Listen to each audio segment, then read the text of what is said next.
Yo, what's good? I'm Jay, and in today's video we'll be getting into why you should sample your own loops. And I'll be showing you how I turn this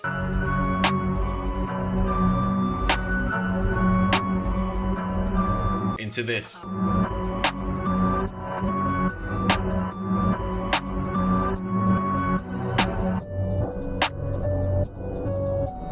Before we get into the video though, if I could ask you guys a quick favor, if you could like the video and consider subscribing, that'd help the channel out a lot. Thanking you kindly in advance. Let's get into the video. Here are the three main reasons why I chop up my loops. One, it's time efficient. By chopping up a sample you've already taken the time to make, you're essentially exploring like 2 different ideas in half the time. 2, you can come up with really cool new melodies on accident pretty much if you play with your chops and experiment a bit. 3, if you make drill or boom bap, that sampled chopped up sound is perfect for it. Alright, so first what I'm gonna do is break down how I made the original melody that I decided to sample. So first I laid down some basic chords using the angry sustain preset in Octave. And this is what I got.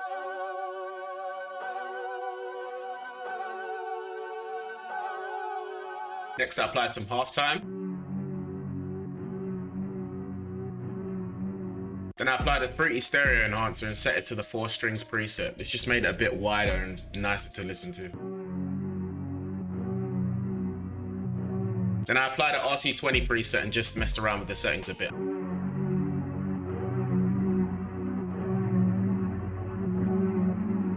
Next, I threw in a piano using the Ferg Nasty preset in Octave. That's an interesting name for a preset. What preset did you use, bro? Ferg Nasty.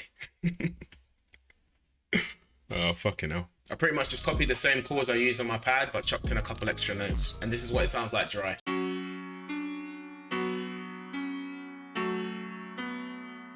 Next, I applied some halftime, set it to 1 bar, then cranked up this little effects tab. This basically means every 1 bar, it's gonna bleed in a bit of the original non-halftime melody.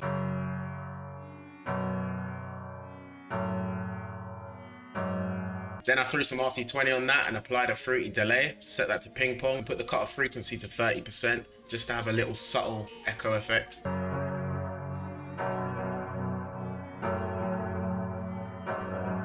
Finally, I chopped on that ozone imager and just made it a little bit wider. Next, I fired up Kontakt and went into the Balkan Ethnic Orchestra bank and used the Cabal 2 and made this little pattern here.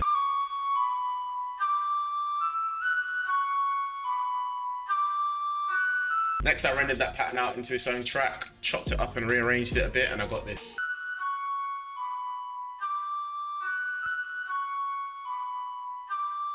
Then I loaded up Balkan Ethnic Orchestra again and went to the pad section and used the Battle Burial Grounds bank. These are probably some of my favorite pads and I use them on almost every loop. They're fucking fire.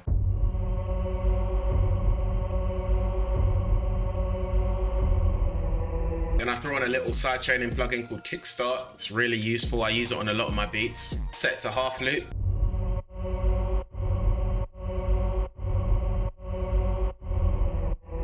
Alright, so for the second part of the loop, I turned off the original halftime, made another one, but set that to 75% mix, so that a bit of the original melody is still audible.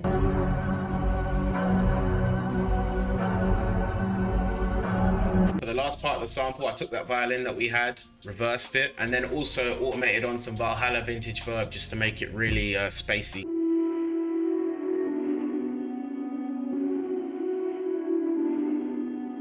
One thing I do with all my loops as well is that I lay down a basic drum pattern just to test and make sure that it fits and that there's not too much going on.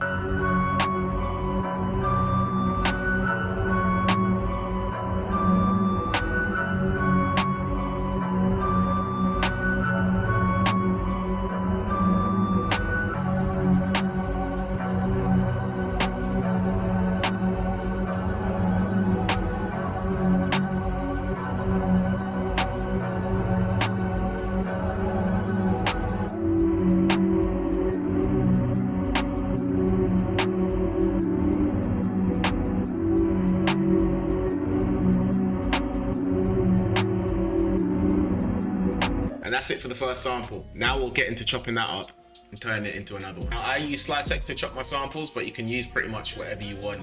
Fruity Slicer, Serato. What I'm gonna be doing is pretty basic, so you can transfer the knowledge to anything. So I brought in my rendered loop and just dragged it into Slicex. Next, I went over here, right clicked on here and clicked medium grid slicing. What this will do is just chop your sample up into medium little chunks. Next, I went to this wrench here, clicked declick in all regions, declick out all regions. And what that does is just smooths in between each chop so the pops aren't as audible. And as you can see here, it's automatically laid down some chops for us. What I like to do is go to this wrench here and click reverse. And that's the trick for coming up with something that sounds completely different to the loop you just made. Now we're gonna get rid of these auto chops. And what you're gonna wanna do is just experiment.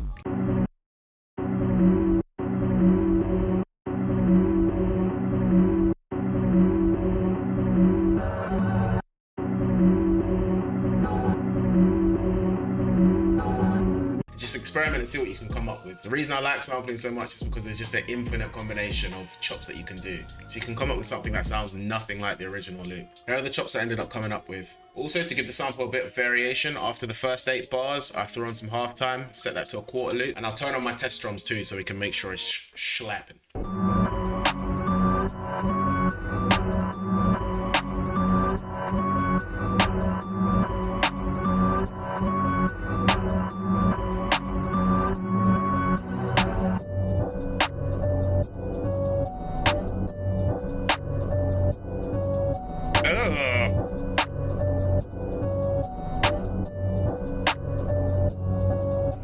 Anyway, that is it for today's video, guys. Thank you so much for watching. Before I go though, I've got a question for you. What is your favorite type of melody to make? Is it hyperpop, dark, orchestral, Peruvian flute music? Let us know in the comments below. If you found any value in this video, don't forget to drop a like, consider subscribing. It helps the channel grow. And that's it from me. Take care.